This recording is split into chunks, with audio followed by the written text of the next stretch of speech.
जय हिंद दोस्तों, स्वागत है आपका अपने YouTube चैनल परामलेटी न्यूज हिंदी में। दोस्तों, जैसा कि आप लोग को मालूम है, 8th पे कमीशन की पैनल की घोषणा कर दी गई है। इसके कौन कौन से मेंबर होंगे उसकी भी घोषणा कर दी गई है। साथ ही साथ टर्म ऑफ रेफरेंस को भी फाइनल कर दिया गया है, जिसका गजट नोटिफिकेशन भी जारी कर दिया गया है।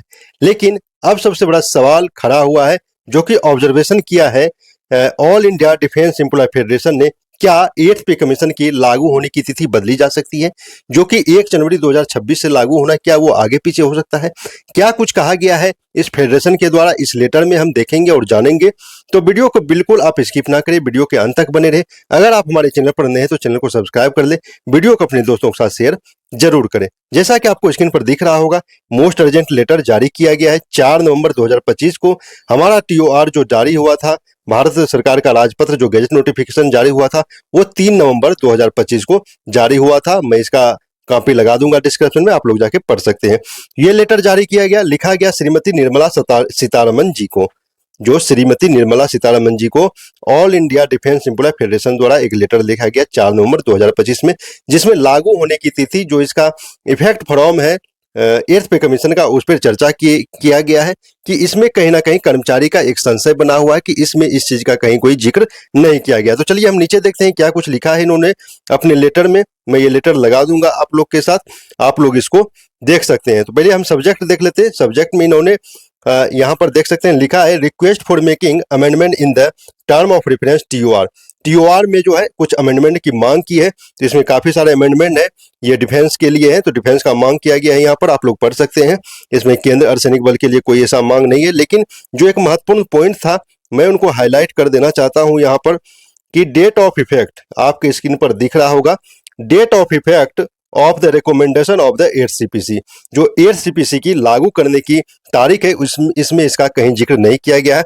इसमें कह रहा है कि जो 7th CPC था, ये जो जब से टर्म ऑफ रेफरेंस जारी किया गया उस दिन से लागू होने की तिथि प्रभावी होगा, इसमें लिखा गया था। In the term of reference given to the 7th CPC there is a specific term of reference TOR to recommend the date of effect of its recommendation.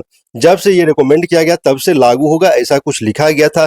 लेकिन in the term of reference given to the 8th CPC no such reference is made.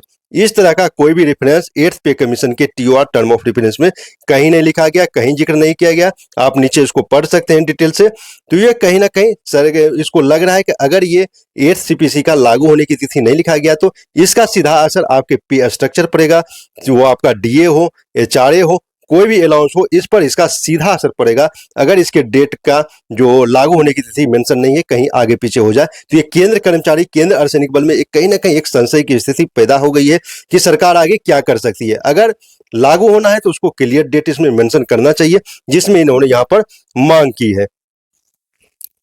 तो साथ ही साथ इन्होंने नीचे जिक्र भी किया गया है कि पहले का जो भी CPC था, पे कमीशन था, उन्होंने अपना सारा डेट मेंशन किया है। 5th कमीशन का, 6th CPC का, 7th CPC का, 1/1/2016 सभी का डेट मेंशन किया गया था टर्म ऑफ रेफरेंस में। लेकिन 8th पे कमीशन का टर्म ऑफ रेफरेंस ऐसा जारी किया गया जिसमें इस तिथि का कहीं कोई मेंशन नहीं है, किस डेट से आपका ये प्रभावी होगा, किस डेट से लागू होगा। तो ये कहीं ना कहीं ये जो फेडरेशन का मांग है और केंद्र अर्धसैनिक बल, केंद्र सभी कर्मचारी का ये मांग जायज है, क्योंकि 10 साल में एक बार आप पेंशन जो इसका CPC का गठन होता है उसको क्लियर रूप से इसमें मेंशन करना चाहिए। आपको क्या लगता है, आपका क्या विचार है? 8th CPC कमीशन का डेट का मेंशन TOR में लिखना चाहिए, अमेंडमेंट करना चाहिए या नहीं करना चाहिए? अगर आपका भी OPS की मांग है, जैसा कि आप स्क्रीन पर मैं दिखा दूं, यहाँ पर पेंशन का भी कुछ जिक्र किया गया है कि इसमें जो लिखा गया था 1/1/2026 के बाद जो भी पेंशन जाएंगे उस पर भी इसको विचार किया जाए, उस पर भी इसका जो टर्म ऑफ रेफरेंस है लागू होने की जो भी इसका प्रभावी है वो बनाया जाए। तो ये कहीं ना कहीं जिक्र किया गया है पेंशन के बारे में। अगर आपका भी पेंशन का मांग है तो OPS फॉर CAPF जरूर लिखे, तथा आपकी भी आवाज जो टर्म ऑफ रेफरेंस को अमेंडमेंट होगा वहां तक आपकी पहुंच सके। उम्मीद करता हूं वीडियो आपको पसंद आया होगा। वीडियो पसंद आया तो अपने दोस्तों के साथ शेयर करें, हमारे चैनल को सब्सक्राइब करें। सभी जवान को इस चैनल के साथ जरूर जोड़ें। मिलते हैं अगले वीडियो में नेक्स्ट अपडेट के साथ, तब तक के लिए जय हिंद।